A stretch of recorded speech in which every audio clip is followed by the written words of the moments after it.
Basil II the Bulgar Slayer, Part 5, Eastern Acquisitions, Italian Dreams, and Legacy, 1018 to 1025 CE.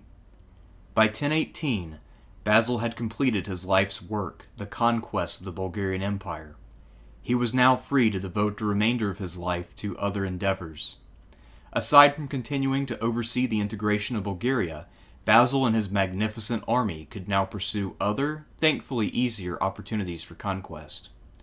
Having put the East on the back burner for the last 20 years, Basil II returned and brought Byzantine fortunes to their absolute apogee. He did this through a combination of bold action and shrewd, disciplined diplomatic maneuvering.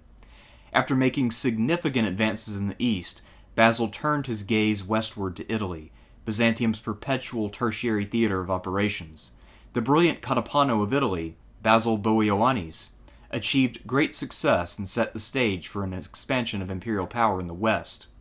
Wishing to join the most talented subordinate who had emerged over the course of his half-century imperial career, Basil II began to prepare a massive expedition aiming for nothing less than the conquest of Sicily.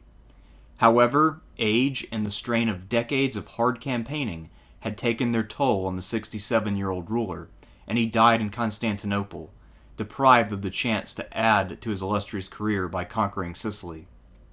It was only 10 days before Christmas in 1025. Once dead, it soon became apparent both that Basil II was the greatest ruler Byzantium had ever had, and also that the Bulgar Slayer should have devoted more of his prodigious energy into making sure that his line of succession was secure. At the conclusion of this video, I will consider Basil's accomplishments, legacy, and how he shaped the empire's future. To a certain extent, the years 1018 to 1025 are something of a bonus stage for Basil II. At this point, he had accomplished his life's work, and he was more or less just trying to burnish his resume and expand the empire as opportunities arose. It took him a few years to really find his major project, and as I alluded to earlier, that major project didn't quite come together due to him running out of time. His immediate response to being freed up from his Bulgarian enterprise was to look back to the east. Despite the acquisition of Bulgaria, the fact remained that most of the empire's manpower and financial resources were in the east. This was still the heartland of the Byzantine Empire, and Basil had neglected it for the last 20 or so years.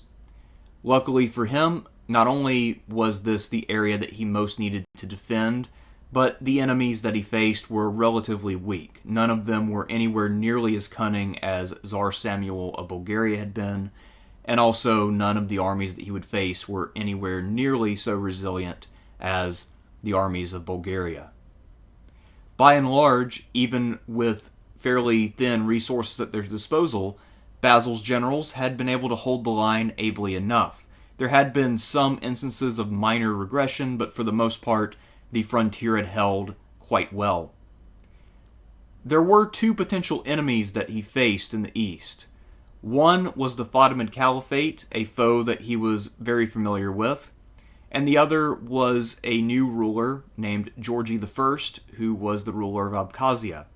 Georgi was a relative of David of Tau, the man who had bequeathed his realm to Basil a few decades earlier, and as such, Georgi was trying to press his claim on Upper Tau.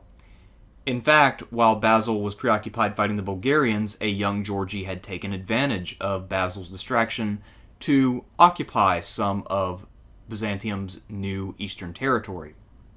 At the same time, Armenia, an allied kingdom, was tottering, and unbeknownst to Basil, there was also some hidden discontent among the Anatolian military aristocracy. In 1021, Basil will officially re-enter the east with his full army, and he would remain there until early 1023. During this relatively brief period of time, he would manage to address all of the problems that I have laid out before you. Let's begin by looking at the rise of Georgi I. In an earlier episode, I believe it was episode 2, I looked at Basil's first Eastern campaign, where he managed to annex Upper Tau from David of Tau. Basil had recognized the right of Bagrat III, one of David of Tau's kinsmen, to inherit from David upon his death. Bagrat had previously been set up by David to unite Abkhazia, Kartli, and Tau. Of course, this arrangement didn't quite take place because of David having to give away so much territory to Byzantium. However, Bagrat III did inherit parts of all of those things, but then he passed away in 1014. At that point, Basil II thinks that the obligation that he had to honor David's last will and testament is now gone, so he wants to get back all of the parts of Upper Tau that he had allowed Bagrat to rule. At the same time, however, in 1014, the ambitious young Georgi I came to power, and needless to say, he had alternative ideas about how this should work. When Basil asked for David's old land back, the teenage Georgi decided to respond, not with envoys, but with an invasion of Upper Tau. He won a battle over Byzantine forces there, and he occupied some territory. It's not exactly clear how much land he was occupying, but it was a substantial enough amount of land to get Basil's attention, but not enough to cause him to send reinforcements to the area. By this point, it is getting to be about the time of Clydian, and Basil has Bulgaria on the ropes, so he's got bigger fish to fry. However, when he comes back east, he is very mindful of Georgi's activities, and he's looking to get even. He also learns, as he's marching through Anatolia, that Georgi was negotiating an alliance with the Fatimids, led by Caliph al-Hakim, and perhaps he was working with others, as Basil would come to suspect later when he began to hear about discontent within his own ranks. Caliph al-Hakim of the Fatimids came to power in 996 and ruled until 1021. Al-Hakim was famously erratic and fairly unpopular with his own officers. He did, however, entertain northern ambitions. He wanted to push back the Byzantines and claim some of their territory. It's unclear exactly how far his ambitions extended, but I don't think it would be too unreasonable for him to dream of adding the Emirate of Aleppo and then perhaps acquiring Antioch as well, something along those lines. Al-Hakim was a guy who changed his mind quite a bit and who acted on the spur of the moment without really thinking things through. He persecuted Christians at one point, and rather than continuing to persecute them, he instead allowed them to leave for Byzantium between 1013 and 1015.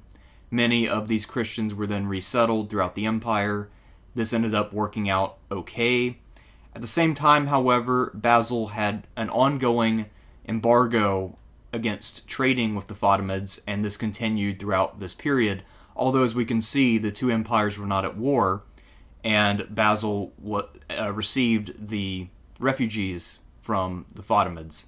So it was a very tense relationship, but not necessarily one which was unstable. The Fatimids were focused on Aleppo. Without Basil's personal attention in the east, the Byzantines had a more defensive mindset in the south, so they were not willing to march to the rescue of Aleppo. This is by express order of Basil himself. Some of his generals were much more willing to get involved, but Basil continuously ordered them not to. Even though the Fatimids acquired Aleppo in 1017, the general of the north who had pulled this off, a man named Fatik, soon rebelled, and now there was something of a civil war. Fatik, for his part, probably thought that al-Hakim was going to have him killed on a whim, so that is where being erratic gets you sometimes. In 1021, while Basil was marching through Asia Minor, he learned that al-Hakim had died in February, or at least people assume that he died. The circumstances of al-Hakim's end days are fascinating and mysterious. So al-Hakim had many habits that were eccentric, and one of them was to dress up as a common person and disappear into the night, sometimes be gone for the whole night or a couple days or whatever it might be and then come back to the palace. Well, in February, he happened to just leave, and he never came back. So people assumed he was dead, and the caliphate moved on. He might not have died, of course. We don't really know what happened. And since YouTube seems to have been taken over by true crime, why not a cold case investigation of Al-Hakim? I want to know what happened. What did Al-Hakim have a second life? I need to know. But the upshot of Al-Hakim's disappearance is that the Fatimids became much less of a threat, as they were now deeply disorganized. It's worth noting also that Al-Hakim had managed to deal with Fatik's rebellion by this point. But what it did do is make sure that Basil was free to campaign in the north without having to worry about the south. There is some debate among scholars as to what his intentions were in this campaign, and the sources don't reveal whether he intended to go after the Fatimids first or against Georgie first. My suspicion is he intended to go against Georgie, since Georgie had trespassed to a much, much greater degree than had the Fatimids. But at any rate, it is interesting to speculate about what happened to Al-Hakim and what would have occurred had he still been around. We already know that the Fatimids managed to acquire Aleppo, but let's revisit Aleppo's history after Basil's departure around the year 1000, so that way we can get caught up to the present. The emirate was in decline under the Hamdanids, and Basil was willing to monitor the situation from the sidelines. A civil war broke out among the Hamdanids, but it was of no interest to Basil. His generals were asked to intervene by various contestants, and they were forced to decline because Basil oversaw all of their decisions. They were eventually overthrown in 1008, and this led to more infighting and interventions from the Fatimids, which eventually led to the aforementioned acquisition of Aleppo by the Fatimids. By 1025, there had been no further Byzantine intervention. However, the Fatimid presence had fallen away after the death of Al-Hakim, and the emirate was independent once again under a new dynasty, the Murtasids, who were significantly weaker than the Hamdanids had been. So, for Byzantium, this was a fairly ideal outcome. They still had a buffer between themselves and the Fatimids, and this buffer was absolutely no threat. So, Basil's decision to stay out of things and to play it quiet paid out in dividends. Before turning north to deal with the recalcitrant Georgie, Basil decided to make a detour to Vaspurakan. This was a small Armenian kingdom on his border, which had been a buffer state between himself and the emirates of the east. The king of Vaspurakan, Sennacherib, had decided to offer his kingdom up to Basil in exchange for land, money, and a court title. Basically the same deal that other previous rulers had made with Basil. The reason why Sennacherib was willing to give up his kingdom and become a Byzantine subject is because he was getting hammered by Turks from the east, and he thought that the best chance of survival for his people was if he submitted to the empire and got the protection of the imperial army. This marks the beginning, so far as I'm aware, of Byzantium's long history with the Turks. Basil appointed a new Katapano to control Vaspurakan, but his first appointee did so poorly that Basil was forced to replace him within a year with a man named Nicephorus Comnenus, who is the first known member of the Komnenoi, the future dynasty of Byzantium. So here we see that not only do we have the first instance of the Turks emerging in Byzantine history, but also the first emergence of the Komnenoi. It's an interesting event, to be sure. Having acquired a small kingdom for just appearing, Basil now turns north to take back the parts of Upper Tau that Georgie I was occupying. He first massed on Georgie's border and tried to resolve the dispute through diplomacy. He sent envoys, but Georgie rebuffed his efforts at reconciliation. We now have something of a source divergence. The Caucasian sources claim that Basil was able to defeat Georgie in a major battle, but the Byzantine sources say that Georgie simply retreated behind a river that Basil could not cross, and that was effectively the campaign. Both accounts are in agreement, however, that once Georgie was out of the way, Basil retaliated by laying waste to the land and then blinding prisoners by the thousands. Apparently, this practice was something that he enjoyed or at least thought was effective, so he brought it from the Bulgarian War to the east. This must have been something of a shock to Georgie and his subjects. He then retreated into friendly territory and began to plan his 1022 campaign, where he would go back against Georgie and finish the job. However, things were about to get a little bit more complicated than Basil had envisioned.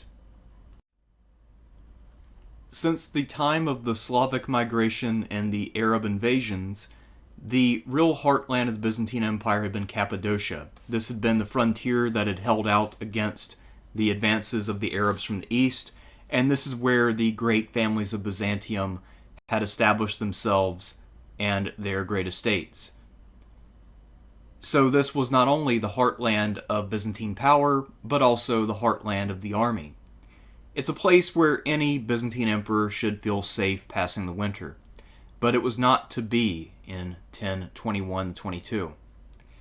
Nicephorus Xiphias, who had previously been one of Basil's best generals, he was, after all, the hero of Clydian, the general who had slipped behind Samuel to cause the great massacre at Clydian, was serving as strategist of the Anatolican theme, and he convinced another leading member of the aristocracy, Nicephorus Phocas, the son of the rebel Bardas Phocas, who himself was, of course, a relative of the earlier emperor Nicephorus II Phocas, to join him in a revolt against Basil II.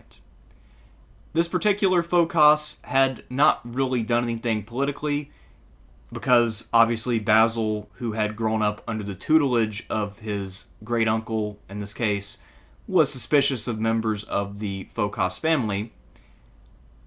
The name Phocas still carried a great deal of weight with the other members of the Anatolian military aristocracy, and because the name Nicephorus Phocas resonated so much, this revolt quickly centered around Phocas rather than Xiphias. For Xiphias, this was deeply obnoxious, as he had accomplished a great deal more than had Phocas. But we have to remember, Nicephorus Xiphias was a newcomer. He was one of the newer Western aristocrats. He was not accepted as being socially on par with the older established families of the East. So he was quickly kind of cast into a subordinate role, and without his leadership and generalship, of course, this mutiny or revolt or whatever you want to call it didn't have a great chance of success. They also failed to attract any mass support. People tend to stick with rulers who are successful, and the revolt as a whole lost any real chance of success when Phocas suddenly died on August 15, 1022. Xiphias was then arrested and forced to become a monk, thus ending what should have been a very illustrious career. Instead, his fame ended in disgrace. So, Xiphias ultimately ended up as a villain after having been one of the greatest heroes in the empire's recent history. So, you might be wondering, why would anyone revolt against Basil II, who was at the height of his power? This man had just conquered the Bulgarian Empire. The army was deeply loyal to him. He had his Varangians on hand. What kind of a madman would attempt something of this nature? Well, there is the possibility that Xiphias and Phocas were in league with Georgie I. That's something that Basil II himself believed, but we do have to keep in mind that Basil was a somewhat paranoid guy, especially after the experiences of his youth, when he had had to deal with the aristocracy, and before that when he had seen the two usurpers, Nicephorus II and John I Zimisces. So Basil tended to be suspicious of everyone around him, and to see conspiracies whether they existed in actuality or not. He tended to err on the side of caution. And although Basil II had been wildly successful and was deeply popular, especially with the army, we have to keep in mind something about Basil's life. He was over 60 years old, but he had never been married, and he had never sired any offspring. His brother was his heir apparent, but his brother wasn't much younger and only had 3 daughters. These 3 daughters themselves were unmarried, and they were getting to the point where they would soon be out of their childbearing years. For Xiphias, who was an accomplished general, he could look back on the whole of Roman and Byzantine history and see that for someone like himself, there was an opportunity. He was a highly successful general, he was popular with the men, and maybe the opportunity seemed to call out to him. But of course, it was not to be, largely because the military aristocracy was perfectly content with Basil by and large, and the ones who weren't wanted to throw in their lot with the Phocades. I don't think Xiphias was necessarily a fool for attempting the revolt, but as a Western aristocrat, he failed to anticipate the prejudice that the Anatolian aristocracy had for the newfangled Western aristocracy. For them, the Battle of Clydian was nice and all, but it didn't give him a pedigree or a right to rule.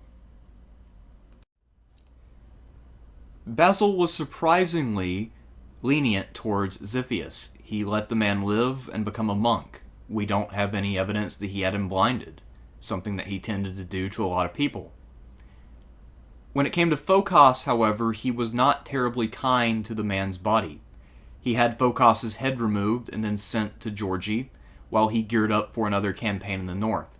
The implication of Phocas's head, of course, is that his head was severed because he had acted in league with Georgie. Basil started this campaign late in the season in 1022, and he intended to finish it quickly if possible.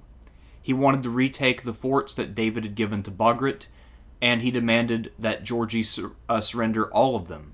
In the meantime, he was besieging the ones within reach. Georgie, who was woefully outmatched by Basil, agreed to his terms, but he had ulterior motives, and he was hoping for an opening which would allow him to reverse things and turn the tables.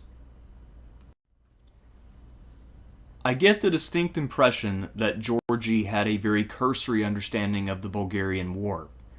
The Bulgarians famously relied upon ambush because their army was less heavy than the Byzantine army, and this was the advantage that they needed to gain great victories. As such, Basil had fallen prey to an ambush at Trajan's Gate, and since that point he had become an extremely cautious commander who was an expert at scouting and avoiding ambushes. So if you're trying to defeat Basil using an ambush, it's probably not the best idea, since that is the thing that he is most likely to look for. And indeed, Georgie's attempt to ambush Basil failed horribly because Basil detected the ambush, turned the tables, and this led to a great slaughter of Georgie's men sometime in the fall of 1022. Basil was able to not only defeat Georgie's army in detail, but also to seize the royal treasury, and after the battle, he basically stacked up the severed heads of Georgie's fallen soldiers. This is what Sean would call a skull pyramid. Basil II only retook the forts that he had originally demanded, so he did not take advantage of this unexpected windfall victory, and he also demanded hostages to make sure that Georgie behaved himself. The hostages included Georgie's son Bagrat. Basil did honor the agreement to the letter, and not all that long before his death in 1025, Basil released all of the hostages.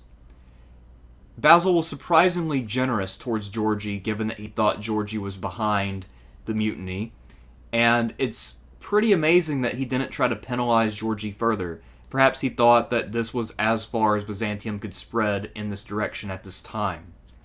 At any rate, it is fascinating, and this was the last great military victory that Basil II will command in person. By early January of 1023, Basil II was back at Constantinople, and he immediately began to cast about for new opportunities to gain glory and campaign against the enemies of Byzantium. He cast his gaze upon Italy. This was the permanent tertiary theater of operations for the empire. Ever since the 6th century, when Byzantium had conquered Italy, it had been something of a sideshow. However, in recent years, Byzantine fortunes there had been quite good. Their hold on the south of Italy was firm, even if they were under the threat of constant raids from Arab-controlled Sicily, and also from Lombard invasions and revolts, and from the Holy Roman Empire. Yet, things were pretty sound in 1023, and Basil began to look at Italy hopefully as a place where there was abundant opportunity for Byzantine expansion. Much of this, as we'll see, was due to the excellent generalship of his Catapano, Basil Boianis. Also in early 1023, as he's beginning to look west, Basil is also looking for conspirators who might have been involved in the Cappadocian Revolt. He managed to arrest and eliminate some men he suspected as plotters, and with that done, he is now able to really start to plan an Italian operation. Italy really looked like a place replete with great opportunities. Otto III was gone, and Italy hadn't been this quiet since the time of Otto II's death around 984. Let's look at how Italy came to this state of affairs before we look at Basil's planned campaign and the end of his long reign. Emperor Otto III had a Byzantine mother, and he aspired to marry a Byzantine princess from the Macedonian dynasty, one of the daughters of Constantine VIII. As such, Philogathus visited him from the court at Constantinople, and the two men began to negotiate a marriage alliance between young Otto and one of Basil's nieces. While he was in Rome, Philogathus became involved in the politics of the papacy. He was there when the bishops deposed Otto's cousin Gregory V, and himself took over as Pope for 10 months as John XVI. Exactly how he was accepted by the Catholics of the West is unclear, but perhaps they thought that by putting Philogathus on the papal throne, this would gain the support of Basil II. It doesn't matter if it did, and actually we don't know if it did or not, because Otto III deposed and mutilated Philogathus, and this ended his brief papacy without really damaging relations between the empire and Byzantium. Neither Otto III nor the Byzantines engaged in any offensive action against the other, and there were no formal protests over Philogathus' death. Apparently, Basil looked at this as something of an embarrassment since his envoy had failed to do his duty and had gone rogue. The marriage proceeded as planned. Either Zoe or Theodora, we're not sure which one, arrived at Bari in January of 1002, only to find that the most recent news on the streets was that Otto III had suddenly died. The princess went home to Byzantium and did not marry, thus becoming an old maid. Let us look back at some of the other developments in the West in order to get up to the present, which in this case is the year 1023.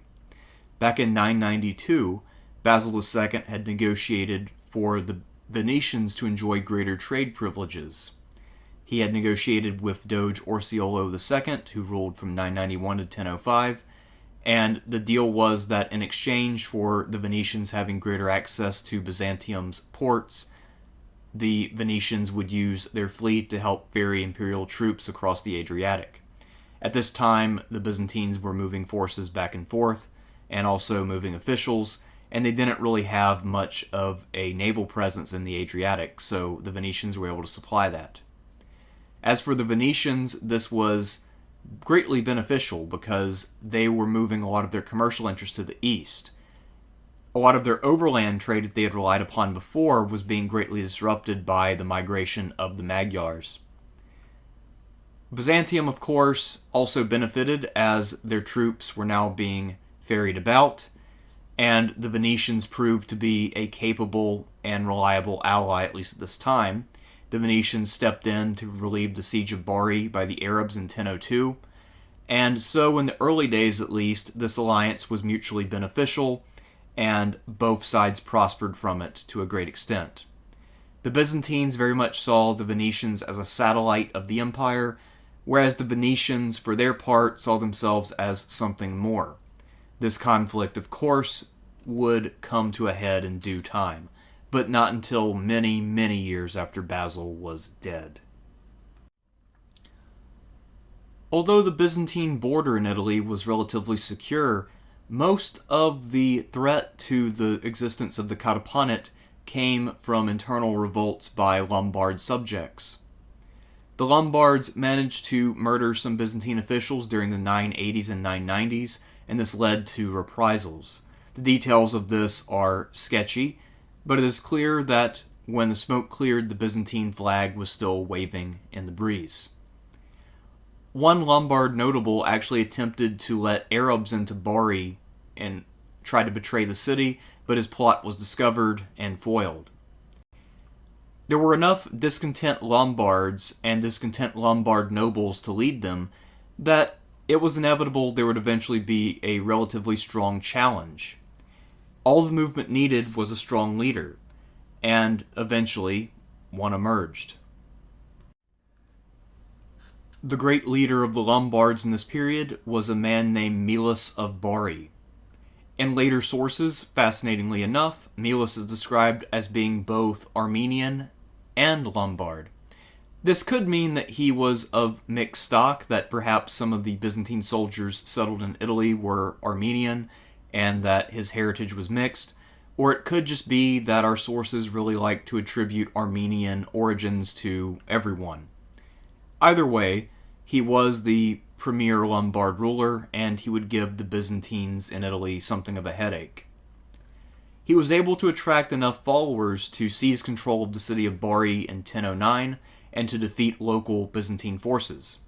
The Catapano of Italy at that time, a man named John Kerkawas, who is almost certainly a descendant of the much more famous John Kerkawas of the previous century, died during this revolt, and he was then replaced by Basil Argyros, the brother of the future emperor Romanos Argyros.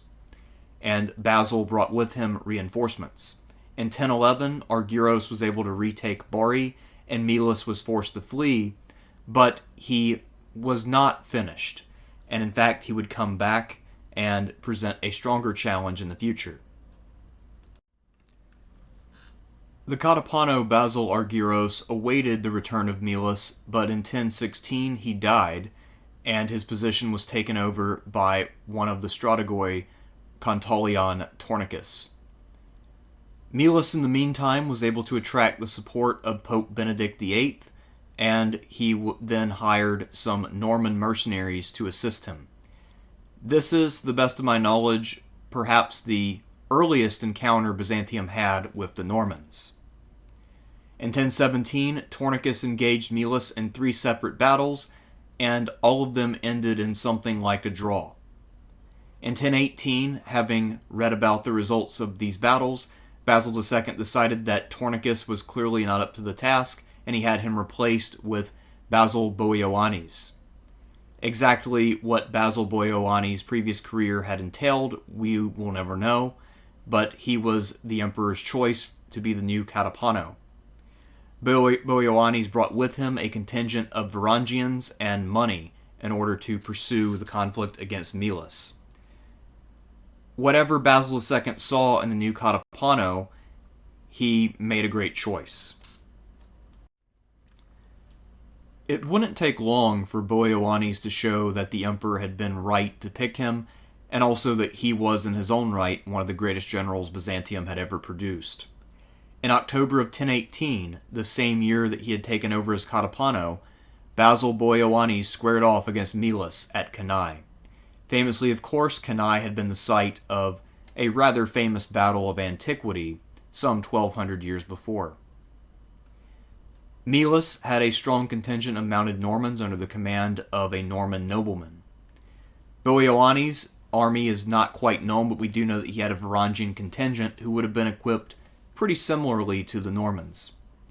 During this battle, of which we have few details, Boioannes was completely successful, managing to slay many of the Normans, and then forcing Melas to flee to the court of Heinrich II, the new Holy Roman Emperor. The surviving Normans, the men who surrendered to Boioannes, had been won over probably by the Varangians, who would have shared enough of their language to communicate, and then entered the imperial service. They were later used to garrison the new city of Troia, where they would play a major role in creating another of Boioannes' great victories. So now we have a new great general in Italy, and he will quickly make sure that Italy is fertile ground for Byzantine advancement. Having fled from the disaster at Cannae, Melas went back to Heinrich's court, where he was granted the title of Duke of Apulia. However, he was not long for this world, and he died in 1020. The Emperor Heinrich II, however, had not relinquished his ambitions of southern conquest, and he continued to make preparations for war. 1018 marked both the year when Boioannes had smashed the Lombard revolt, and also the end of the Bulgarian War in the Balkans. This meant that imperial resources were much more abundant. More men could cross the Adriatic, and the emperor could spare more supplies and money for his Italian operations. Boioannes was, of course, a very capable commander, and now he would have abundant resources to command. This was a great situation for the Byzantines. In 1021, Duke Pandulf IV of Capua decided to recognize imperial rule and attempted to extend their control pretty close to the city of Rome itself. He offered up Melas' brother, who he had captured, and tried to join the empire. Unfortunately for Pandulf II, however, Heinrich II's invasion was about to occur. I think I just said Pandulf II, I should have said the fourth, you know what I meant. Anticipating aggression from Heinrich II, Boioannes decided to really strengthen his frontier, and his method for doing so was to fortify many sites to his north and then set up some new settlements and forts as needed to make a cohesive northern frontier which would block any major aggression from Heinrich's armies. Around the same time, Boioannes seems to have captured Salerno in the south. This had possibly been held either by an independent power or by Arab raiders who might have set up a garrison there. So, one person who did get abandoned during all this was Pandulf IV, who was a little too far north for Boioannes' defense scheme. Everywhere else, however, Boioannes was determined to hold. From 1021 to 1022, Heinrich mounted an invasion of Byzantine Italy using 3 armies. One army he commanded himself, and the other 2 were under the command of 2 different bishops. It's a fairly eccentric decision to use these bishops, but apparently the men were loyal to Heinrich and he trusted them. Just based on the results, it does not appear that either of the bishops was a particularly good general, but to be fair, neither of them got involved in a major catastrophe, so they must not have been that bad. Aside from managing to depose Pandulf IV, who was exposed up at Capua, and managing to extract an oath of loyalty from Salerno, Heinrich and his generals weren't really able to do all that much. They weren't able to capture any of the garrison cities or to lure the much smaller army of Boioannes into an open battle. So overall, this campaign was a complete failure for Heinrich and a brilliant success for Boioannes. Boioannes' fortifications, especially the fort at Troia, where he had stationed the captured Normans, held out, including being able to repulse a number of assaults, and the invasion as a whole foundered and came to nothing. Ultimately, Heinrich decided to call off the invasion because his men began to fall ill. It is possible that he himself also suffered from illness, as he died not long after this. With the Holy Roman Empire on the ropes and imperial resources flowing freely across the Adriatic, Boioannes had a pretty free field of action. His next campaign surprisingly took place in Croatia. he boarded his men and crossed the Adriatic to Croatia, where he managed to capture the wife and son of King Krešimir III, and then sent them as hostages to Constantinople. Basil II was able to use this campaign to show his Venetian allies that he was a friend, since he had chastened one of their overland opponents. Anthony Caldelis believes that this campaign was designed in order to ensure the cooperation, or at least non-interference, of Croatia, because Basil II wanted to have an unimpeded crossing when he himself joined his Catapano in Italy and led an invasion of the Emirate of Sicily. Yes, now it's time to talk about the plan to take over Sicily, one of the more ambitious plans that Basil II conceived. There isn't a source which lays out a clear campaign plan for Basil's invasion of Sicily. However, we can piece it together well enough to realize that this was a three-stage plan. Basil Boioannes was tasked with securing a bridgehead, and then Basil II would arrive with a larger army in 1026, and they would try to capture all of Sicily, hopefully that year. Here are my reasons for thinking that.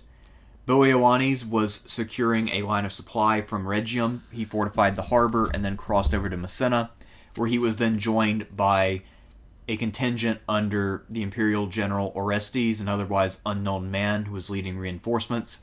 This was something like a vanguard for the overall army that Basil would bring. And in Orestes' army were Varangians and Bulgarians. I forgot to mention it earlier, but Bulgarians were now being integrated into the Byzantine army in fairly large numbers. And actually, Basil, the emperor, had used quite a number of them in his eastern campaigns against Georgie I. However, this campaign, of course, came to naught because of Basil's premature death. Had Basil lived and gone on to campaign in Sicily, he would have arrived probably around March of 1026, and then the combined force would have tried to occupy the island as quickly as possible. The reason I say that is that the Emirate of Sicily was nominally a part of the Fatimid Caliphate, and they would want to conclude the campaign as quickly as possible before heavy reinforcements from North Africa arrived. So, this is part of why Basil was making sure that he had a good number of Varangians on hand, since these were the guys who were best at storming cities and also bringing about positive outcomes on the battlefield. Basil died between December 12th and 15th, and when news of his death arrived, this caused the invasion to end. Boioannes retreated to Italy, where he would continue on as Catapano for several more years, and so far as I'm aware, Orestes disappeared into the mist. I imagine for the leaders of the Emirate of Sicily, this was quite a relief. For the Byzantine world, however, it was anything but. In 1025, when he died, Basil II was 66 or 67 years old. We're assuming he was born around 958. And a man who had always had a somewhat severe temperament had not seen his mood improve due to the passage of time. A young Michael Pacellus, his later biographer, met him when he was a small child, and he recounts that Basil was very cranky about having kids running around at court, and that he got yelled at. Basil was known to yell at many people, and he tended to be extremely autocratic in his personal demeanor. In December, while he was making his preparations for the Sicilian campaign, Basil fell ill, and this time the illness was different, and he knew that the end was near. He called in his brother Constantine VIII from the suburbs. The brothers seemed to have had some tension between them by this point, and he asked his brother to make sure that he was buried near the church of St. John the Theologian. This was an unusual request, as most emperors were buried at churches nearer to the center of the city. St. John the Theologian was a military mustering ground, or at least was near a military mustering ground some 7 miles from the heart of the city, and this was the spot from which armies would begin triumphs when they marched into the city. No more fitting a resting place could be imagined for someone like Basil II, who after all did spend the majority of his reign on campaign. Constantine VIII, for his part, was determined to be a good brother and made sure that it went exactly as Basil had wished. The image you see here is a sarcophagus which was recovered in 1914 and which was originally thought to be a sarcophagus for Basil II, but subsequent scholarship has shown that this was most likely much older, from about the 5th century, so this had nothing to do with Basil whatsoever, but I found it interesting and decided to include it. By all appearances, many people in the Byzantine world didn't realize exactly what they had lost until a few years had passed. However, as Basil was succeeded by inferior men, it became apparent that he had truly been special and that Byzantium had been blessed to have him. Everyone soon recognized that he had been the greatest ruler that their empire had ever produced, and I guess they couldn't have known at the time, but he also would be the greatest ruler their empire ever would produce. As for his famous moniker, the Bulgar Slayer, this actually only emerges about a century or so after his death, but once the term was coined, it came to be universally associated with Basil II, and you can't really say Basil II without calling him Basil the Bulgar Slayer. He was legendary for his tireless work ethic, he had perseverance like no other, and he constantly produced victories of great consequence. Byzantium flourished under his rule and reached the apogee of its power. As such, the legend of Basil II is historically accurate. He's one of the few people whose legend is absolutely backed up by the historical record. So he has that going for him, and that's something that is quite impressive. As I mentioned earlier, it is my belief, and I don't think it is a terribly controversial belief, that Basil II is far and away the greatest of the Byzantine emperors. That being said, I think that we need to put his career into context and really think about what made him successful. When I try to view Basil objectively, it occurs to me that he very much was the beneficiary of the circumstances of his time, and that he actually was not all that naturally talented. So let's explore that. We have to understand his full context. In his youth, the empire was sort of soft usurped by Nicephorus II Phocas and John I Zimisces, both of whom were very capable rulers and commanders. They left the state in a great place when they died, and a young Basil inherited an empire that was in a great position and had a very strong army. He then had his relative Basil Lecapenus, who also was very competent and conducted affairs well. He had many challengers early on, but as the heir to the Macedonian dynasty, he definitely held the advantage at all times. He was uniquely legitimate. He was, I believe, a 5th-generation ruler. This was a pretty rare thing in Byzantium to have 5 generations of the same house. His grandfather, Constantine VII, had been one of the great rulers, and his great-grandfather, or great-great-grandfather, Basil I, had also done quite a bit. So for Basil II, he could claim to have a long heritage, and this was something that would always endear him to a huge percentage of his subjects.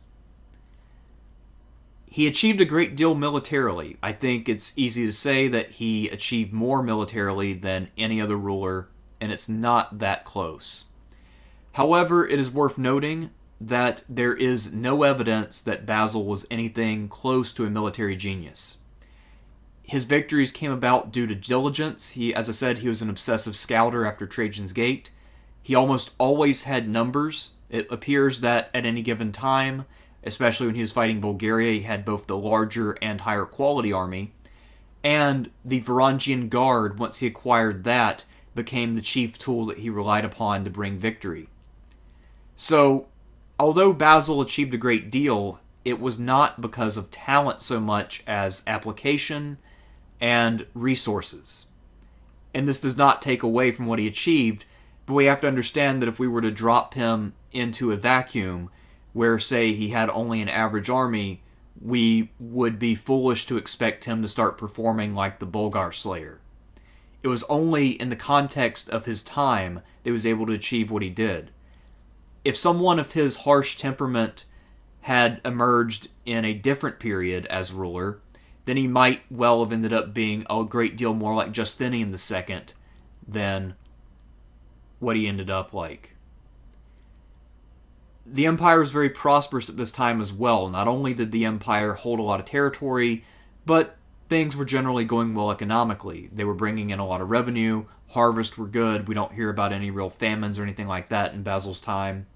So he was able to afford enormously expensive wars, and, by the way, also still fill up the treasury to the point that he actually had to expand it. So the empire was at its absolute peak, and Basil took advantage of it. In many ways, he's kind of the beneficiary of the work of his predecessors, the way that Alexander the Great is the beneficiary of Philip II's reforms and the development of the Macedonian state. He also had the advantage of longevity. That is something that we should never underestimate. The longer you get to rule, the more you can accomplish. Or if you're a bad ruler, the longer you rule, the more you can really do long-term damage. Basil II came to power at a very young age, and then he got to rule autocratically for about 40 years. And in that 40-year period, as we've seen, he accomplished an amazing amount. Without having all 40 years, however, he would not have accomplished as much. And had he been granted, say, 5 more years, then he might very well have conquered Sicily, which would have been a conquest second only to his conquest of Bulgaria. So, again, I think that we have to keep all of this in mind. And I mentioned in my John Zemisky's video something that occasioned surprisingly little pushback, that I believe John Zemisky's had more natural talent than Basil II. I still believe that after having studied Basil II in detail. Zemisky's was a much better politician, and so far as I can tell, was a better general as well. Nicephorus Phocas was a better general than Basil, but he was a horrible administrator and not much of a politician, so I think Basil has him beat in terms of natural talent. So anyway, those are just my thoughts. As you all know, who have watched this channel for a while, I don't go in for hero worship, and I do try to always look at people as fairly as possible and put them into the proper historical context. In 1025, when he died, Basil II left Byzantium in fantastic shape. Not only were the treasuries full, but he had added a great deal of territory, revenue, and manpower to the empire. His standing armies were strong, and he had a number of capable commanders in the field. However, one area that he neglected, which would come to haunt the empire for the next 50 or so years, was the issue of the succession. He did not do hardly anything to make sure that the empire would be passed on to a strong successor who would be able to keep the success going. His brother Constantine VIII was nearly the same age. I think he was only 2 or 3 years younger, and he would only live for 3 years after taking the throne in 1025. Although Constantine VIII was a man in his mid-60s, he had very little experience in government because Basil had basically frozen him out. Whenever you have an autocratic system, the personality of your ruler has a major importance.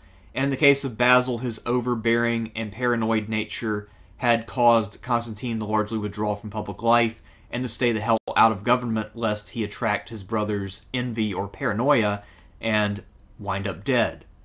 So Constantine VIII had instead dedicated himself to something like pleasure, or at least a very quiet private life, and he really wasn't ready for the strains of the throne.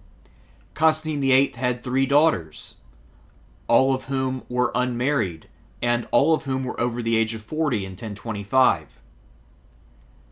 Basil could have insisted that his nieces get married earlier to have children. He also could have insisted that Constantine himself get remarried and have sons. Of course, we're leaving aside the possibility that Basil could get married himself. All of these things are options, and Basil pursued none of them. It's really inconceivable. No pun intended. The The other thing to keep in mind is that while Basil's nieces still had some life left in them as women who were between about 40 and 45, the problem is that in antiquity, or at least the Middle Ages in this case, women did not remain fertile into their 40s on a regular basis. One exception to this is Eleanor of Aquitaine, who had King John at the age of 42. But for the most part, women were menopausal and past their childbearing years by the time they were in their 40s. So the Macedonian dynasty was running on a ticking clock, and there was very little possibility of renewal at this point. The dynasty would linger on until 1056, but I think you can make an argument that for all practical intents and purposes, it died with Basil II on December 15th, 1025. I would also like to say that I believe, and I guess I'll test this as we move forward, but it is my impression that up until the Battle of Manzikert, Byzantium is in something of a post-Basil hangover, where it's still succeeding and doing well, but where the empire is just kind of in a holding pattern and things are kind of being neglected, while a lot of the surface, while on the surface level it's still very great and doing well. But those are just my preliminary thoughts. We will test those as we move forward and study the reigns of Basil's various successors, so his brother and then the various husbands of his nieces. Until next time, I'm Thersites the Historian. Remember to like, comment, share, subscribe, and all of that other shit that every YouTuber tells you to do. Peace out. Constantine VIII, 1025 to 1028, the last Macedonian emperor. The younger brother of the legendary Basil II, Constantine VIII came to power at the advanced age of 65, with neither a male heir nor any painless path to acquiring one. This was the defining challenge of his 3-year reign, and Constantine failed to address the problem adequately, thus leading to 3 decades of uncertainty in the palace. Constantine VIII's procrastination and the turmoil that followed has meant that the last Macedonian emperor has been regarded negatively by medieval sources and modern scholars alike. Here I will argue that we should consider the possibility that Constantine VIII's dilemma was primarily the creation of his predecessor. Further, while Constantine did engage in unprovoked acts of cruelty, I will demonstrate that this was a rational approach to rule if we consider Constantine's previous experiences and the relative weakness of his position as emperor. In fairness to Constantine, we should also note that despite his age, gout, and the danger of imminent extinction for his house, Byzantine affairs proceeded smoothly during his 35 months on the throne. Imperial armies and fleets remained strong and continued to win victories, and there were no major revolts or challenges to the crown. In the end, however, whether Constantine bungled the succession or whether this mistake owes to Basil's decision-making, Constantine as emperor had nearly 3 years to address the issue and find the best successor possible, but he dallied and allowed the problem to fester until he was forced to find an unsatisfactory stopgap ruler while he was on his deathbed. Constantine VIII was a failure, albeit a rather sympathetic one. Born in 960, Constantine VIII was the second son of Romanus II and his wife Theophano. His father died in 963, however, leaving the 2 boys at the mercy of the Byzantine court. Theophano did her best to protect them, but ultimately she had to turn to the conquering general Nicephorus Phocas for support. He took Theophano as his bride, and while ostensibly he was the protector of the 2 child emperors, in reality the plan seems to have been for him to ultimately pass the throne along to his nephews. His brother Leo Phocas had 2 adult sons, and so while Nicephorus himself was childless, this did not mean that the Phocas family would go away easily.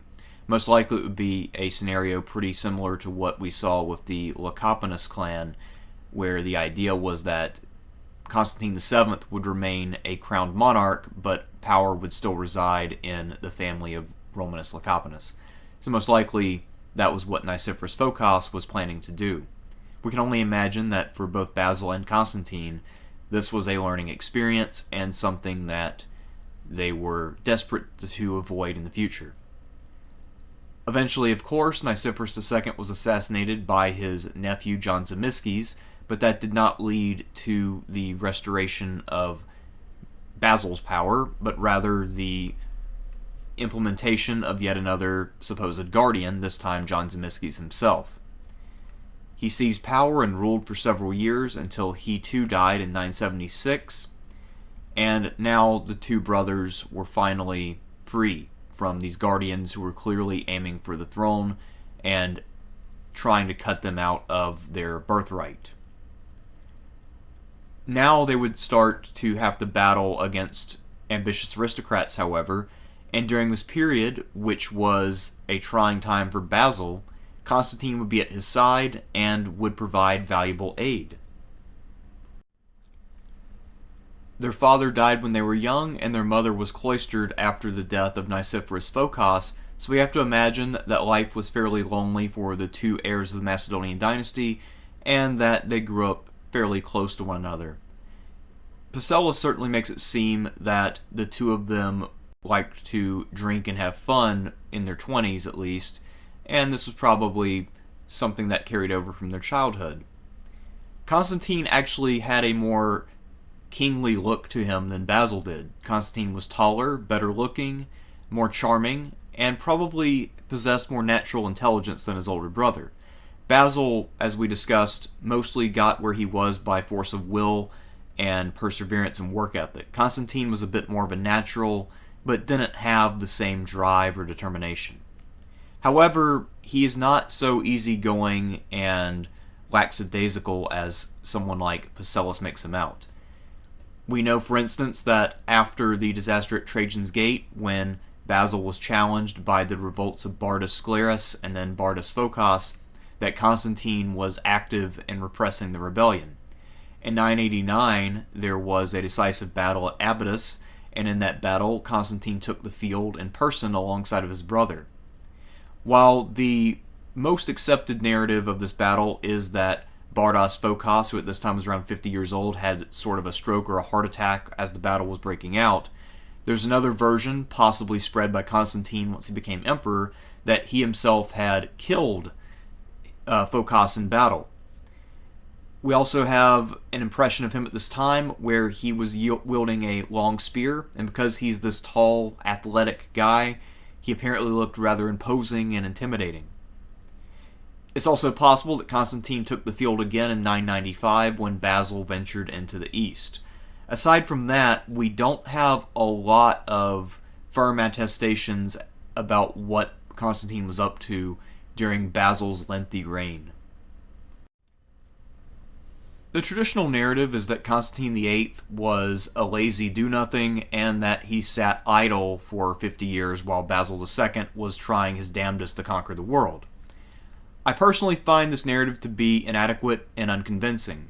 As I mentioned just now, Constantine VIII was active on at least one campaign, and when he became emperor later, he clearly was fairly well prepared for the role and does not act like a fish out of water, as we'll see.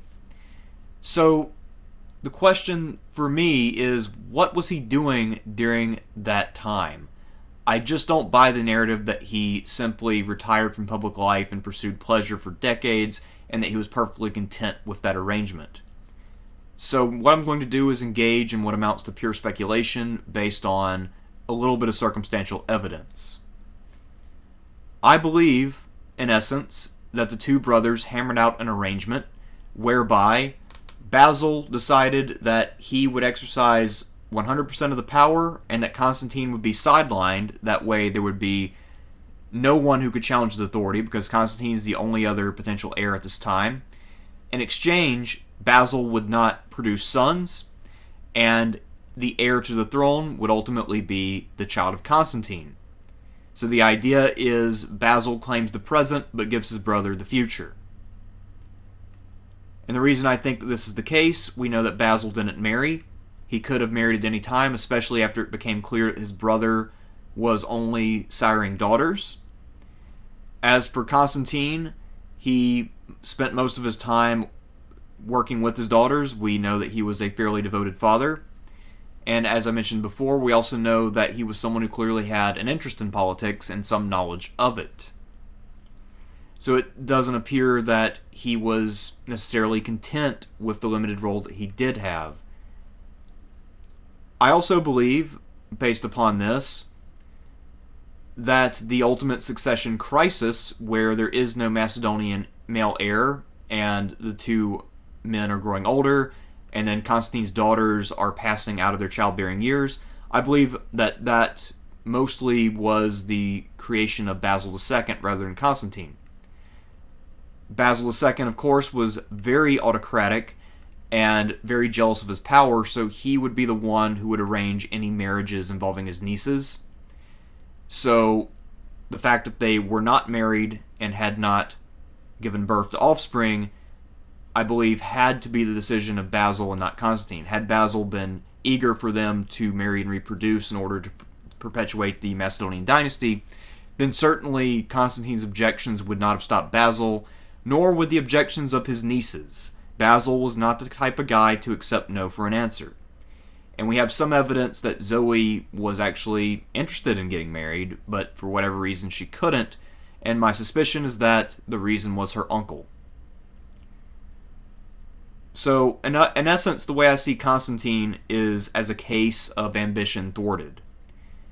He ultimately decided to take up the pursuit of pleasure because he had nothing better to do, and had he become more active in government after this deal, maybe Basil would have had him put to death, or there would have been other negative consequences. Of course, as I mentioned, this is purely my speculation and my impression, so don't take that as gospel, but that's always what I've kind of thought about the relationship between these two men. And it's actually what I find most interesting about Constantine VIII. I believe that there was an agreement, and ultimately, largely due to his brother, I think that Constantine was unable to fulfill his half, that being the production of a male heir, or even better, male heirs. Unlike his bachelor brother Basil, Constantine got married as a young man. He married Helena, the daughter of Alypius, a prominent senator in Constantinople. The couple had 3 daughters. Constantine's oldest daughter was named Eudocia, and unfortunately for her, she had a bad case of smallpox as a child, which left her face somewhat disfigured. She also was of a very religious disposition, so she was mostly interested in religion and books. She begged her family to enter into the service of the church when she came of age, and Basil presumed that she wouldn't be of all that much marriage value due to her disfigurement, and allowed that to happen. So she was out of the picture from an early date, and by the time Constantine comes to power in his own right, she would be about 50 years old, so she'd be at least a decade past her childbearing years. The middle daughter was the most promising in terms of using her as marriage bait. Zoe was born in 958, and at one point, when she first came of age and was in her early 20s, Basil arranged a marriage between Zoe and the Holy Roman Emperor Otto III, but the marriage never came to pass due to Otto's untimely death. Zoe actually arrived at Bari in South Italy, only to discover that her husband-to-be had passed away suddenly. She then came back to Constantinople, and apparently never remarried. To be fair to Basil and Constantine, however, we have to remember that they had a contentious relationship with the aristocracy. They felt like the aristocracy had betrayed them early on in their reign. So to marry into one family of the aristocracy would be to potentially alienate others who would feel left out. And while Basil was creating new families in the West, those families were not super well established, and it would be hard to believe that if one of the men of those families had to serve as a guardian or as emperor in his own right, that the more established aristocracy of the East would be willing to follow such a person in the long run. So it was a delicate dance, and while I do think that Basil and Constantine could have handled this much better than they did, I do recognize that it was a tricky prospect. Zoe was the most attractive of the 3 daughters, so she would be the one, in theory, that suitors would want.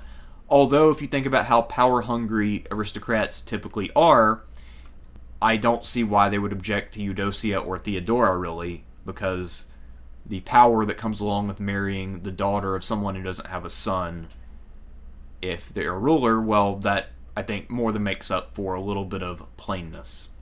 As for the youngest daughter, Theodora, she was not all that attractive, but she did have some things going for her. She was very intelligent, well-read, and probably the most serious of the three girls in terms of her ability to operate politically. She also seems to have been fairly religious, and I'll have to look this up as we go forward, but I want to say she had a sexless marriage when she eventually does get married much later on. At any rate, though, at least Zoe and Theodora were eligible for marriage, but neither their father nor their uncle made that happen. And this is ultimately why the succession crisis occurred.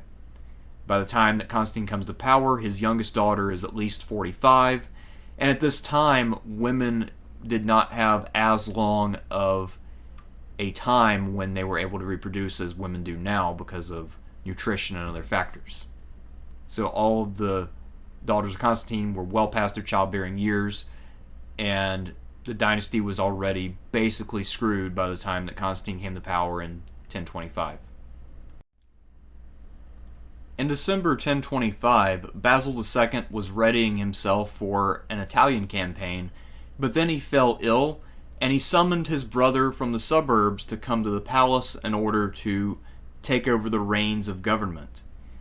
I suspect, based on that little detail, that some distance had grown up between the two brothers. As I mentioned before, I suspect that they had an agreement whereby they divided the present and future, and then as Constantine had failed to sire a son, perhaps that had created more tension, and Constantine himself was probably getting bored with not being able to do anything. So I would hope that they would have reconciled on Basil's deathbed in some way. Of course, we don't really know. All we know is that Basil and Constantine spoke one last time before Basil passed on, and Constantine fully took on the role of emperor. Interestingly enough, he had actually been nominally one of the emperors since March 962, when his father, Romanus II, had made him co-emperor. So Constantine, at age 65, technically had 63 years of experience under his belt by the time that he had to actually exercise power. So as someone with more experience than almost any monarch in history, at least in theory, and the only available male heir of the Macedonian line, I think that there's a case to be made that, at least in theory, Constantine VIII is perhaps the best qualified and most legitimate new ruler in both Byzantine history and perhaps the history of monarchy period. It's hard to think of anyone who was quite as obvious of a choice as Constantine VIII in 1025. As I mentioned before, however, there is a looming crisis, something that Constantine and his brother must have been aware of for years at this point, as they've been growing older and older. He has no sons, and his daughters are not only unmarried, but past their childbearing years. So this means that ultimately the Macedonian dynasty will go extinct once his daughters are gone. And there is now no way for them to produce a biologically Macedonian dynasty heir. So Constantine is now faced with the unpleasant prospect of trying to find an adequate heir and then hand over his legacy and the legacy of his illustrious ancestors to someone outside the family, effectively. So this is going to be something that he seems to have trouble coping with, and we'll see that he procrastinates until literally the last minute when it comes to finding a son-in-law who will ultimately succeed him. In the meantime, however, he has 35 months in which to rule and govern, and he will actually prove to be a rather competent emperor, so far as it goes. Michael Pacellus has a good deal to say about Constantine VIII, and a lot of it is negative, but even Pacellus has to admit that Constantine had certain positive qualities when it came to his ability to hold court. Despite his advanced age and his gout, Constantine was still tall and imposing. He was well-spoken, well-read, and also possessed the common touch. He was very comfortable talking to people from a humble background and didn't come across as arrogant or too distant the way that many royals and nobles tend to do. In general, he could be impressive at court, and he was pretty adept at dealing with foreign envoys. If anything, he's probably a little bit better at that than Basil, who sometimes was rather coarse.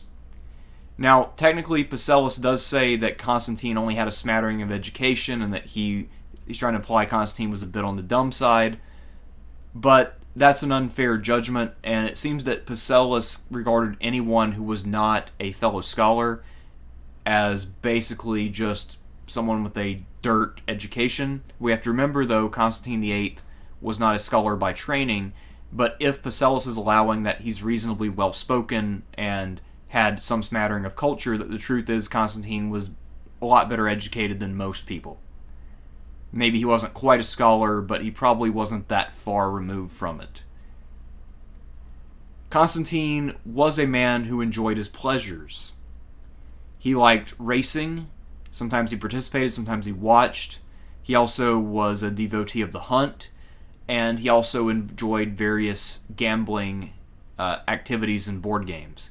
So he was the kind of guy who would spend a lot of his time on these leisure pursuits. And according to Pacellus, if Constantine was deeply engaged in one of these pursuits, he would delay imperial business until he had concluded his game. So that could potentially be a problem for his governance, but at the same time, I believe that it is evidence also that Constantine was rather stressed out, and perhaps this was something of an outlet for him. Again, it would be a difficult decision that he was going to have to make. The clock was ticking, and there were no obvious candidates who were jumping to mind. At the same time, Constantine has to really keep up the appearance that he is in charge and that his reign will continue for a reasonable amount of time. He cannot appear weak, because as someone who was old and without an heir, this was potentially a problem. One thing that Pacellus tells us about Constantine that is somewhat damning is that Constantine was very much prone to believing every accusation and inflicting blinding on his enemies at the drop of a hat. So because Constantine was in a precarious situation, and because he had grown up with a court that was typically hostile and with nobles who were constantly plotting against himself and his brother, Constantine had a lot of reasons for being suspicious of people, especially if their last names happened to be the same as people who had wronged him in the past. And Constantine was the type of guy who preferred to err on the side of caution. Sometimes apparently he felt that he had overreacted and he would show some contrition later, but to be fair to Constantine, he never was overthrown, so perhaps his overreaction was not necessarily completely irrational or without result. Michael Pacellus and many modern scholars who have followed and have written about Constantine, largely based on Pacellus, tend to see him as someone who perhaps did not have a set governing philosophy. They see him as someone who was a bit erratic and unpredictable. However, I see a pattern here. I think that what Constantine demonstrates is someone who's operating from a position of weakness and insecurity, and he is protecting himself and his position with extreme prejudice. I don't believe that this stems from any inherent character flaw or laziness, but rather from his past experiences and from his need to keep the dynasty going for as long as possible in a situation that is fundamentally hopeless. I don't necessarily think of this as an elevated form of governance or as what one might call logical in the strictest sense, but I would consider Constantine's actions to be rational. If we consider his past experiences of the real usurpers, Nicephorus II Phocas, John I Zimisces, and then the would-be usurpers, Bardas Sclerus and Bardas Phocas, then what Constantine does in terms of preemptively blinding men from the most eminent families, and also believing pretty much any accusations against someone if they are accused of plotting against him, it makes sense that he would be inclined to believe that, because this is something that he had been dealing with his whole life. And just recently, within the last few years, even Basil II had faced a mutiny in Asia Minor under one of his generals who was trying to get a full-fledged revolt going. So Constantine VIII was not necessarily irrational or crazy. He was just someone who felt vulnerable and also knew for a fact that his nobles could and would betray him if given a chance. We also have to remember that unlike Basil, Constantine VIII was not a very experienced field commander. If he did have experience, it probably ended around the 990s or so. He was too old at this point to be leading armies. So if he were going to face a major challenge, the best way to deal with it would be to head it off early. And if that meant being a bit too harsh in his punishments, and perhaps even being cruel, well, in his mind, that was still preferable to the alternative, which was being overthrown. Since the 970s and 980s, Basil had been quite busy conquering Bulgaria and doing some other stuff, and so he had mostly let sleeping dogs lie when it came to the great aristocratic houses such as the Phocates. However, Constantine VIII seems to still have been bitter about what had happened back in the 980s, and so he decided to get a little bit more revenge on those families. He preemptively arrested and blinded the sons and grandsons of the rebels and would-be usurpers of his youth, effectively. So men who were mostly either very small children or not yet born were now being rounded up and preemptively blinded so that they couldn't pose a threat to Constantine and his heirs. Among the families that these blinded noblemen came from were names such as Phocas, Sclerus, Kerkawas, and Bortzes. So some of the biggest names of the last century or so. And while this was, of course, cruel, I do see the logic of making such a move. If the scions of the greatest houses in Byzantium were unavailable as imperial candidates, then whoever Constantine ultimately selected to be his successor would have a much better chance of being able to rule without challenge. So in this case, you could make the argument that while he was procrastinating in a way that's indefensible in terms of actually picking someone, he is laying the groundwork in a way. It's also, of course, possible that he was just still pissed off about the 970s and 980s and did what he did because of that. But it is worth noting that Kerkawas and Bortzes had never really done anything against the Macedonian dynasty, so you could call that unjust. But the houses of Phocas and Sclerus had done some stuff, so it is something that, among other things, is a bit of a black mark against Constantine VIII. One of the more controversial things that Constantine does is to appoint new men to high offices. He knew that while he could in theory rely upon many of Basil's top generals, that these guys could potentially challenge him, so he wanted to shake up the high commands to make sure that there were no entrenched people with a ton of accolades. And the best way to go about doing that would be to appoint people who were new to the job and perhaps had no more ability than he did to set up a new dynasty that would be long-lasting. So one of the things that Constantine VIII would like in his commanders was a lack of testicles. Eunuchs are great commanders if you are worried about being usurped. So, this led Pacellus, who of course was an aristocrat, to balk at this. Anytime that aristocratic persons were harmed or aristocratic privileges were undermined in any way, Pacellus and other elite sources would decry the actions of the emperor. So it's no surprise that he frames it as Constantine appointing people who were near him just because they were the people he happened to know, and basically the accusation is that Constantine cared nothing for merit and only thought about who his friends were. Which I think ignores the fact that what Constantine is really doing is trying to appoint safe people. Because he knows, again, that he does not have the ability at his age to fight for the throne. The most controversial of these appointments was ironically one of the more successful.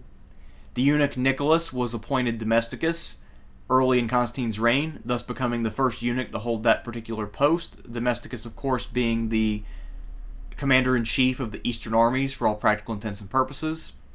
And you can imagine, as someone who was a scion of one of the great houses, you saw many of your friends and peers get blinded, and so then you thought, hey, well, maybe I'll be in line for the role of domesticus now that the field has been winnowed some, and then you see a palace eunuch get elevated to that position. But actually, Nicholas, as I said, would end up doing just fine. There were other selections, such as Constantine's choice for the new governor of Antioch, who would prove to be a lot less successful. But in the end, most of the appointments were okay. This was not a series of appointments that were absolutely catastrophic, although it must be said that this was not necessarily the most talented group of men to ever be appointed as a cohort. We have to keep in mind Constantine's overall goals, though. He is very much trying to prevent a challenge to his throne so that he can pass on the emperorship without an immediate civil war. And the best way to do that is to prevent highly successful and entrenched commanders from continuing in their roles. Given Constantine's overall goals, it should come as no surprise that he did not mount any major offensive operations, lest he create a superstar general. However, the world did not pause while Constantine tried to figure out his succession problem. There were some notable events in the world during his 3 years or so on the throne. Early in his reign, there was a major Pecheneг raid into the newly conquered territory of Bulgaria. Perhaps this tribe to the north of Bulgaria thought that they'd be able to take advantage of the disorganization they thought might occur because of the death of the Bulgar slayer. However, they had no such luck. When the Pechenegs reached the city of Sirmium, they were confronted by the new dukes of Bulgaria, Constantine Diogenes, who won a major victory there. This set up the Diogenes family for future greatness, and the son of this Constantine Diogenes was none other than Romanus IV, the future emperor who famously fought at the Battle of Manzikert, something that we will get to eventually. Also in 1026, there was a major naval battle. An Arab fleet of unknown origin arrived in the vicinity of Samos. Most likely this was a large raid. It's also possible that some opportunistic ruler was attempting to pick off the island of Samos or one of the other nearby territories. They were intercepted there by the strategist of the naval theme of Samos, George Theodorikanos, and George was able to defeat this fleet. We don't really know any details about the campaign. For instance, we don't know exactly where the fleet came from or what its goals were, but we do know that George Theodorikanos was victorious. So perhaps he or one of his successors had some influence in the historiographical tradition. My suspicion is that this was not necessarily a huge battle, but again, the details are pretty sparse and it's hard to say. One of Basil II's final accomplishments was humbling and subduing Georgie. Georgie had been a thoroughgoing pain in the ass and had even been united with mutineers in Anatolia before Basil had reduced him late in his reign. Bagrat IV, Georgie's heir, had been kept at Constantinople as a hostage for several years and had only been released shortly before Basil's death. In 1027, right after Bagrat had gotten home, Georgie fell ill and died. He was still fairly young at the time, his son was only a teenager, and so the guidance of the kingdom fell to Georgie's widow Miriam. There are two accounts of how this war broke out and how it went, and what both accounts have in common is that Byzantine arms were dominant and Miriam did not fare very well. Yahya, who was a Syrian Christian and generally favorably disposed toward the empire, says that Miriam was responsible for starting the war because she reclaimed some forts that Georgie had lost to Basil. Apparently she thought that she had some sort of legal claim and maybe that Constantine would be okay with it. He was not, and so he unleashed the domesticus Nicholas, who proceeded to lay the smackdown. There's also a Georgian version of events, and not surprisingly, the blame for the outbreak of hostilities now lays with the Byzantines in this account, as Constantine effectively just ordered the domesticus to invade. And the reason that he ordered the invasion is because some Georgian lords decided to defect immediately upon Georgie's death. This version actually has some plausibility to it, as we saw back in Basil's reign, where a number of local dynasts would voluntarily try to surrender their realms to the empire for protection. So either version could be accurate, it's very hard to say. But what both versions do establish is that the eunuch domesticus Nicholas was able to conduct himself reasonably well as a military commander, despite ostensibly lacking all that much experience. Miriam either was forced to sue for peace and abandon the forts in the account by Yahya, or else Nicholas had to forego his campaign of conquest because news arrived that the emperor had fallen ill and it was terminal, so the domesticus felt that he was needed closer to home to help the imperial succession. Either way, though, the Georgian War was not much of a war. One other event in the East that's worth mentioning here is that Constantine VIII also entered into negotiations with the Fatimid Caliphate and helped to improve the rights of Christians living in the Caliphate. So that was something he could put in his cap. But ultimately, this was not something that was all that relevant for the Byzantine Empire, qua the Byzantine Empire.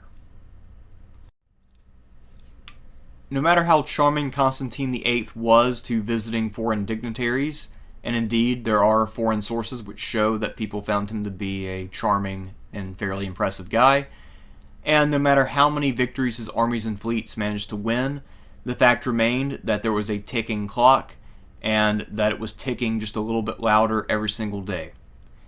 Constantine VIII had to pick an heir. He put this off as long as possible, possibly because he was laying the groundwork, as I think, by eliminating potential challengers to whoever he would pick, and possibly also because he, after so many years of being in his brother's shadow, wanted to be able to shine without potentially being outshone by his new son-in-law, who would now have potentially as much or more prestige. As Pompey once told Sulla, more men worship the rising sun than the setting one, and it's not hard to imagine that Constantine was fearful that whoever he appointed would receive more adulation than he would. So perhaps he wanted to wait to the last minute, and it was by design. He wanted to have his moment in the sun after all those years of being the spare. The only possible solution, obviously, was to marry off either Zoe or Theodora, but not both, because you don't want multiple challengers with a strong claim to the throne. And then whoever Zoe or Theodora married would serve as the next emperor. By necessity, this meant that whichever family Constantine chose would now have the official endorsement of the Macedonian dynasty to become the new ruling family of the empire. And because there were no Macedonian males or females to marry into this family, it would effectively be a case of adoption for all practical intents and purposes. So this was a difficult decision to make, and I can understand why Constantine probably lost a lot of sleep thinking about it. By the time that the fall of 1028 rolled around, Constantine realized that he was terminally ill, and now that he knew that he was dying, he started in earnest to seek a candidate at the last minute.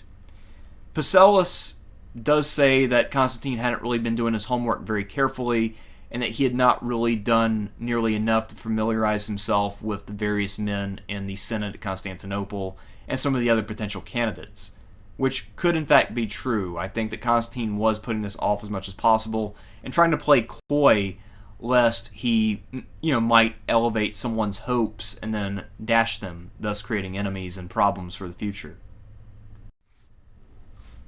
If Pacellus is to be believed, Constantine seems to have picked out an heir of choice, although he seems to have kept this somewhat under wraps until he was on his deathbed. Constantine VIII's first choice was Constantine Delassinos. He was the son of Damianos, a man who had served the empire very well at Antioch and in the east.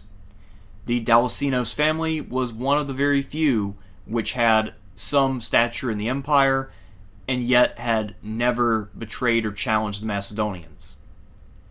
Constantine himself had been a captive in Egypt for about 10 years after his father had been defeated and killed, and after his release he had then served as the Dukes of Antioch under Basil II. At the time, this would be 1028, Constantine would have been between 55 and 60 years old, so he wasn't actually that much younger than the elderly Constantine VIII himself, and he was living in retirement on his estate in Anatolia. So he had just recently retired from his service in the East, and he had a great deal of experience. I don't know whether or not Delassinos had any kids or not. I presume he must have, and that was why Constantine was willing to turn over the throne to this man. But when he put forward his choice, Constantine VIII found that the people around him said that it wouldn't be possible. People have speculated since that perhaps there wasn't time to go fetch Delassinos before the emperor would be dead, or perhaps they simply thought that Delassinos would be too strong of a choice, or too divisive of a choice. So they decided to tell the emperor that this was impossible, and being weak, Constantine VIII decided at that time to let that go and allow someone else to succeed him. Constantine decided to consult the Byzantine Senate in order to find a suitable son-in-law. The person they ultimately put forward was one of their own, the prefect of the city, Romanus Argyrus. Romanus Argyrus was pushing 60 years old, and despite a long and happy marriage, he had remained childless for all of those years. What this meant effectively is that Romanus Argyrus was not a long-term solution. He was a stopgap measure, and as someone who would effectively be another Constantine VIII, he would not be able to really impose his will the way that a strong emperor such as Basil II could. In many cases, the aristocrats and powers that be favored weaker emperors because this gave them a lot more leeway. While Basil II did accomplish impressive and glorious things, he did so by repressing the wills of many of the leading members of Byzantine society, and they would have preferred to live under someone who was less authoritative, frankly. And Romanus Argyrus seemed like someone who fit that bill pretty well. Unfortunately for Constantine, the dying emperor found that Romanus and his wife were quite attached to one another. They intended to remain married for the rest of their days, and so he had to resort to threats in order to break them up so that Romanus would be available to marry his daughter Zoe. He ultimately threatened to have Romanus blinded unless his wife agreed to divorce him or actually just enter the church and then dissolve their marriage. I don't know the exact legal procedure, but basically the wife became cloistered, Romanus was now available, and he married Zoe. One has to wonder what would have happened if Constantine VIII, assuming that he had intended for Constantine Delassinos to be his heir for a while, had just acted a little sooner. Maybe if he had sent the message a month before. Who knows how much different things would have turned out. Constantine's negotiations with Romanus, such as they were concluded in time for a wedding to take place on November 11th, 1028. The ailing Constantine was able to see his daughter Zoe get married to Romanus Argyrus. The next day, November 12th, Constantine VIII died at the age of 68. Literally, this wedding could not have come a moment later. This was the last possible opportunity to solve the succession crisis that Constantine would have. And of course, the solution that he ultimately found was entirely inadequate. Although the Macedonian dynasty would live on until 1056 through Theodora, the youngest daughter, Constantine's death in 1028 does mark the last time that a man of the Macedonian dynasty would govern the empire. From this point forward, the dynasty would be something of a zombie regime where the husbands of Zoe and Theodora would rule, followed by periods where the daughters would control things. But it was clear that there was instability and that this revered dynasty was slowly petering out. Let's briefly consider the legacy and significance of Constantine VIII. He was able to keep the empire running smoothly for just under 3 years, and by and large he was a competent emperor, even if he's not exactly an S-tier ruler. Most of the negativity in the literary record is, so far as I can tell, due to Constantine's clash with the aristocrats, in particular his preemptive blinding of some of the most noble men in the state, and also his decision to make appointments to men who were not from the leading families. That is what really pissed off Michael Pacellus and others, and that's why they tried to take shots at him in terms of talking about his work ethic and his level of education and all of that stuff that seems a little petty and exaggerated. There is no denying, however, that while he did technically succeed in finding a son-in-law, he more or less effectively failed at his task of finding an adequate heir. He did not find someone who had children who could keep the dynasty going, at least in name, or at least arrange for a peaceful transition of power. And clearly he could have found someone younger, more viable, and with sons, rather than Romanus Argyrus. But as it was, he waited too late, and his dalliance ultimately led to a weak emperor and some turbulence going forward for the next few decades. As Anthony Caldelis points out in his excellent book, Streams of Gold, Rivers of Blood, the post-Basil era is not necessarily a story of institutional decline, as it is about the return of political division like what we saw prior to Basil II. And Constantine VIII ensured that this would be the case by not having an heir who would really be able to unite the empire and rule from a position of strength. Even just a regular heir would have still had to deal with more turmoil than what Basil had to deal with after he really established himself, but we shouldn't necessarily think that had Constantine VIII found a better heir, or if he had had a son, that the era of Basil II would have continued unbroken forever. So those are my closing thoughts on this, and I hope to see you all in the not too distant future when we talk about the reign of Romanus III Argyrus. Another thing worth noting is that, spoiler, but Constantine Delassinos will continue to appear in several subsequent videos, despite the fact that he never becomes emperor. He also manages somehow to never get executed, despite being a candidate for the throne on a few different occasions. So anyway, I feel like that's enough of a tease for what will come in the future in this series. Until we talk about Romanus Argyrus, I'm Thersites the Historian, and I will see you around.